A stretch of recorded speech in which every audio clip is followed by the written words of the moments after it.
Psalm 146, verse 1 to 5, which says, "Praise the Lord, my soul. I will praise the Lord all my life. I will sing praise to my God as long as I live. Do not put your trust in princes, in human beings who cannot save. When their spirit departs, they return to the ground. On that very day, their plans come to nothing. Blessed are those whose help is the God of Jacob, whose hope is in the Lord their God." We all know what it's like to procrastinate on something important. Perhaps it's tackling that to-do list sitting on your desk at work. Maybe it's making an overdue phone call to clear the air with someone. Or maybe it's simply cleaning your house. Now, if you ever put off cleaning for a long period of time, you know how quickly everything piles up. Dirty laundry, dirty dishes, dust, and even unpleasant odors can become a problem. And if you don't keep up with it or keep on top of it, it could turn into one giant mess pretty quickly. And the same is true for our spiritual lives. Ecclesiastes 10, verse 18. "Through sloth, the roof sinks in, and through indolence, the house leaks." Do you know what this means? The Amplified Translation offers a more descriptive picture as it reads, "Through laziness, the rafters of state affairs decay and the roof sags, and through idleness, the roof of the house leaks." Now, you'll find that the Bible in Romans 12, verse 11, encourages us and says, "Never be lacking in zeal, but keep your spiritual fervor serving the Lord." The reality is that far too often, we push God to the back of our minds. We know there are areas where we need to improve, but we aren't moved by any sense of urgency. We know we need to improve our prayer lives, but we procrastinate. We know we need to improve in our reading of God's Word, but once again, we procrastinate. Our relationship with Christ becomes an afterthought, and the list of repairs keeps getting longer and longer. That pile of dirty dishes of sin in our lives, it becomes a problem.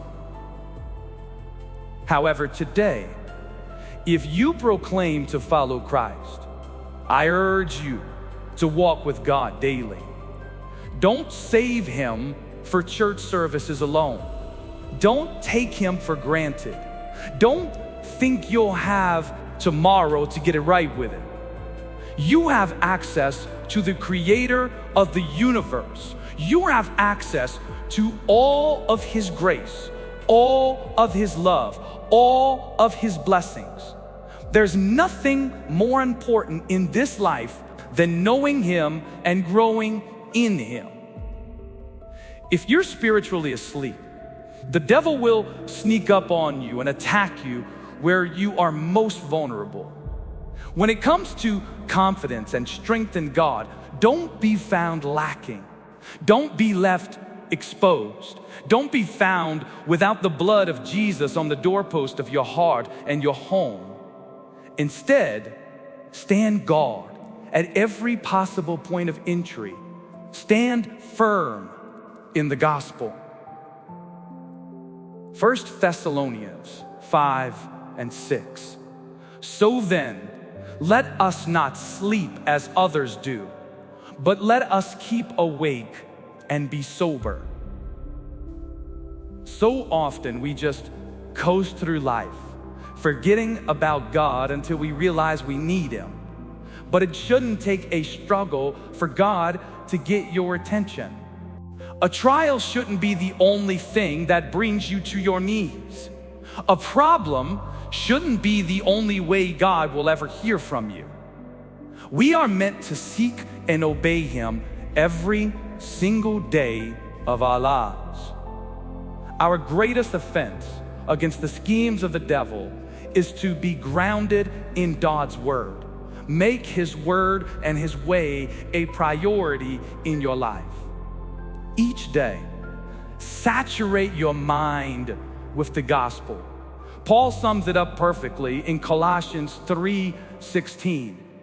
Let the word of Christ dwell in you richly, teaching and admonishing one another in all wisdom, singing psalms and hymns and spiritual songs with thankfulness in your hearts to God. If we do these things, we are on our way to a vibrant and healthy spiritual life. Ask God to bring every flaw, every failure, and every area of weakness under His sovereign rule, so that when the wind howls and the storms blow, your house will stand firm in Him. Let us pray.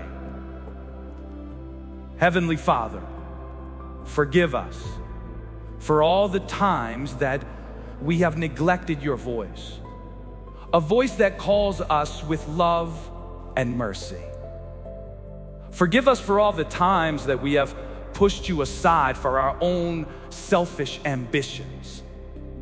In your kindness, you have given us the gift of eternal life.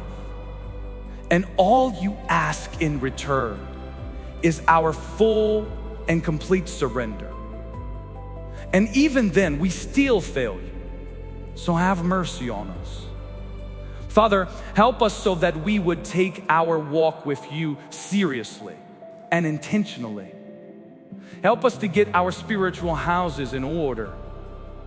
If there is any part of our faith that needs attention, give us the urgency and the desire to fix it. Open our eyes to the things we should be doing to cultivate and grow our faith. Lord, we need you. We need you in our careers, in our families, and in our homes. In all of our hopes, aspirations, and dreams, we need you. Without you, our lives mean nothing. Everything we have is from you. Even the air we breathe is a gift from you. So fill my heart with gratitude, and by your grace, let me earnestly seek to become a better servant and follower of Christ. Help me to dwell in your word. Help me to be a person of prayer. Help me to be active in my church and in my community for the sake of the gospel. Help me to sacrifice my time and gifts for the things that matter. And Father, as I go about my life, protect me from anyone and anything that might lead me astray. Cleanse me from all unrighteousness. Lord, help me not to only recognize these works of darkness, but also to expose them and warn those around me so that they won't be caught unaware. Give me the courage and strength to stand up against evil whenever I see it. Build within me a character that is fully equipped and emboldened to stand for the gospel. For the gospel is the only thing with the power to transform lives and hearts. In this dark and sinful world, Lord, let that transformation begin in my own mind. Change my desires so that I no longer think or act like the world, but instead imitate the example of Christ in all of my conduct. Instead of bitterness, fill me with love. Instead of jealousy, fill me with gratitude. Break me of every habit and attitude that resembles the world, and teach me to obey you instead. May your Holy Spirit fill me and help me to discern your perfect will for my life. Lord Jesus, I pray that you would give me the gift of discernment so that I can be sober, vigilant, and watchful. May the Holy Spirit open my ears and open my eyes that I may see the tricks and traps of the enemy. Your word says in 2 Corinthians 10, verse 3-5, "For though we live in the world, we do not wage war as the world does. The weapons we fight with are not the weapons of the world. On the contrary, they have divine power to demolish strongholds. We demolish arguments and every pretension that sets itself up against the knowledge of God, and we take captive every thought to make it obedient to Christ." Give me a heart that is sensitive to your voice. I pray that you would give me ears to hear you always. I bless your name for hearing this prayer. Be glorified and magnified in my life. In Jesus' name I pray. Amen. Praise the Lord. Praise the Lord, my soul. I will praise the Lord all my life.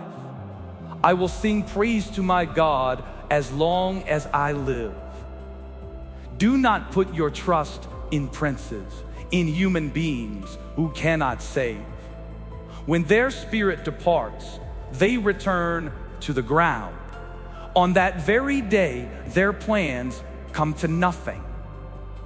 Blessed are those whose help is the God of Jacob, whose hope is in the Lord their God. Through sloth, the roof sinks in, and through indolence, the house leaks. Let the word of Christ dwell in you richly, teaching and admonishing one another in all wisdom, singing songs and hymns and spiritual songs with thankfulness in your hearts to God.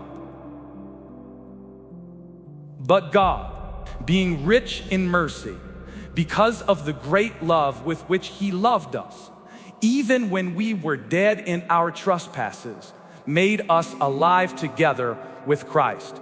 By grace, you have been saved and raised us up with Him and seated us with Him in the heavenly places in Christ Jesus. For though we live in the world, we do not wage war as the world does. The weapons we fight with are not the weapons of the world. On the contrary, they have divine power to demolish strongholds. We demolish arguments and every pretension that sets itself up against the knowledge of God, and we take captive every thought to make it obedient to Christ.